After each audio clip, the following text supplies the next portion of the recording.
दोस्तों, स्वागत है मेरे यूट्यूब चैनल फिश फार्मिंग पर।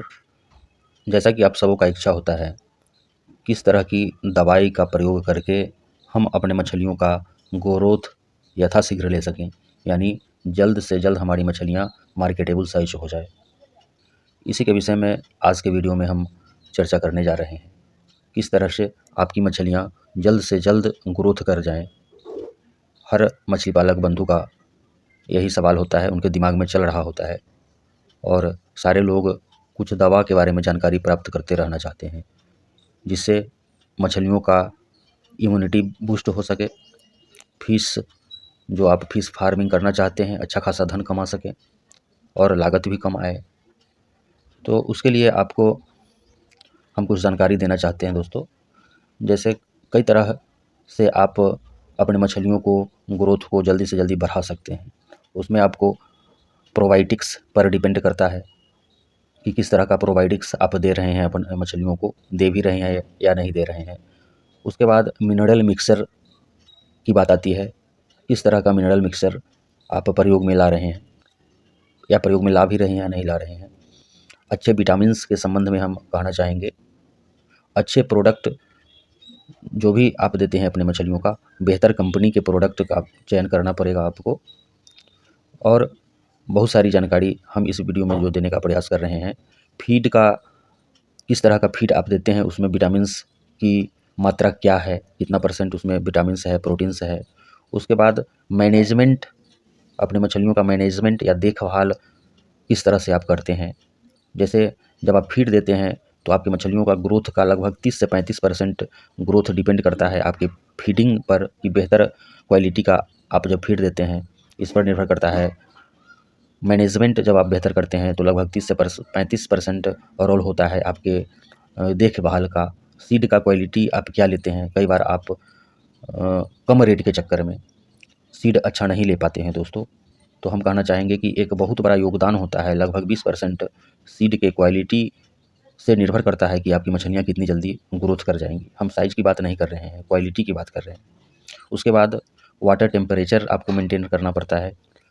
और जब हम सीड की बात करते हैं दोस्तों, तो एक जानकारी और हम देना चाहते हैं कि अगर जिन लोगों को कहीं भी पूरे देश में अभी खास करके पंगास सीड का आवश्यकता होगा, जासर, तो जो नंबर आपको दिखाई दे रहा है स्क्रीन पर, इससे आप इस नंबर पर संपर्क करके जितना भी चाहिए होगा सीड, वो उपलब्ध आपको करा दिया जाएगा। दूसरे स्टेट में भी हम लोग सीड उपलब्ध करा रहे हैं। अभी अभी पंगास का सीड उपलब्ध हो गया है, तो आप कॉन्टैक्ट कर सकते हैं, दिए हुए नंबर पर आपको उपलब्ध करा दिया जाएगा। और जानकारी का अभाव, दूसरे नंबर पर जानकारी का अभाव, हम लोग आंध्र प्रदेश जैसा क्यों नहीं प्रोडक्शन ले पाते हैं। सबसे बड़ा दिक्कत होता है कि हम लोगों को जानकारी का अभाव रहता है। दूसरे स्टेट वाले आंध्र प्रदेश के छोड़ करके जानकारी ही नहीं रहता है कि किस समय पर क्या करना चाहिए। जब आप मछली का सीड स्टॉक करते हैं अपने तालाब में, अप्रैल में करते हो या मई महीने में करते हो, तो साल भर जितने भी महीना होता है उसमें कुछ ना कुछ आपको अलग करना पड़ता है। हर महीने में कुछ ना कुछ करते रहना पड़ता है। हर महीने का एक कैलेंडर बना हुआ है, वर्ष भर का सारे का जानकारी आपको होना चाहिए। इसलिए हम जानकारी देने का भी काम करते हैं। नॉमिनल फ़ीस चार्ज लेते हैं, 500 रुपये मात्र। उसमें आपको सारी जानकारी अगर लेने की इच्छा होगी तो आप जो नंबर दिखाई दे रहा है उस पर कॉन्टैक्ट करके आप हमसे संपर्क करके ऑनलाइन आप जानकारी ले सकते हैं, मात्र 500 रुपये में। अब हम बात करते हैं आपको फीडिंग के संबंध में। फीड भी जो भोजन कराते हैं वो भी बेहतर कंपनी का आपको लेना पड़ेगा। हम कंपनी का नाम नहीं बताएंगे आपको, आप जहाँ के रहने वाले हैं वहाँ से पता करके अच्छी कंपनी का, जिसमें प्रोटीन्स की मात्रा अधिक हो, विटामिन्स की मात्रा अधिक हो, उस कंपनी का सीड ही आप लें। खास करके उनको लिए जो पंगास का पालन करते हैं, फैक्ट्री मेड फीड ही खिलाते हैं अपने मछलियों को, उसी से ग्रोथ ज़्यादा बढ़िया होता है, उनके लिए हम जानकारी देना चाहते हैं। और दूसरा, आपको ये भी देखना पड़ेगा कि आप अपने मछलियों को ओवर फीडिंग नहीं करा दें। जब आप ट्रेनिंग लेते हैं तो उसमें बताया जाता है आपको कि मछलियों को उसके बॉडी वेट का कितना परसेंट आपको भोजन देना है, या लो फीडिंग का शिकार भी हो जाती है आपकी मछलियाँ, जिससे मछलियों का ग्रोथ नहीं हो पाता है, मछलियाँ बीमार पड़ने लगती हैं। जब आप मछलियों को उचित मात्रा में भोजन नहीं दे पाते हैं तो ज़्यादा भोजन देना भी नुकसानदेह है और कम भोजन देना भी नुकसानदेह होता है। तो आगे हम बताते हैं कि पानी का मैनेजमेंट, वाटर पैरामीटर जो है, उसका भी बहुत बड़ा योगदान होता है आपके मछलियों के ग्रोथ पर।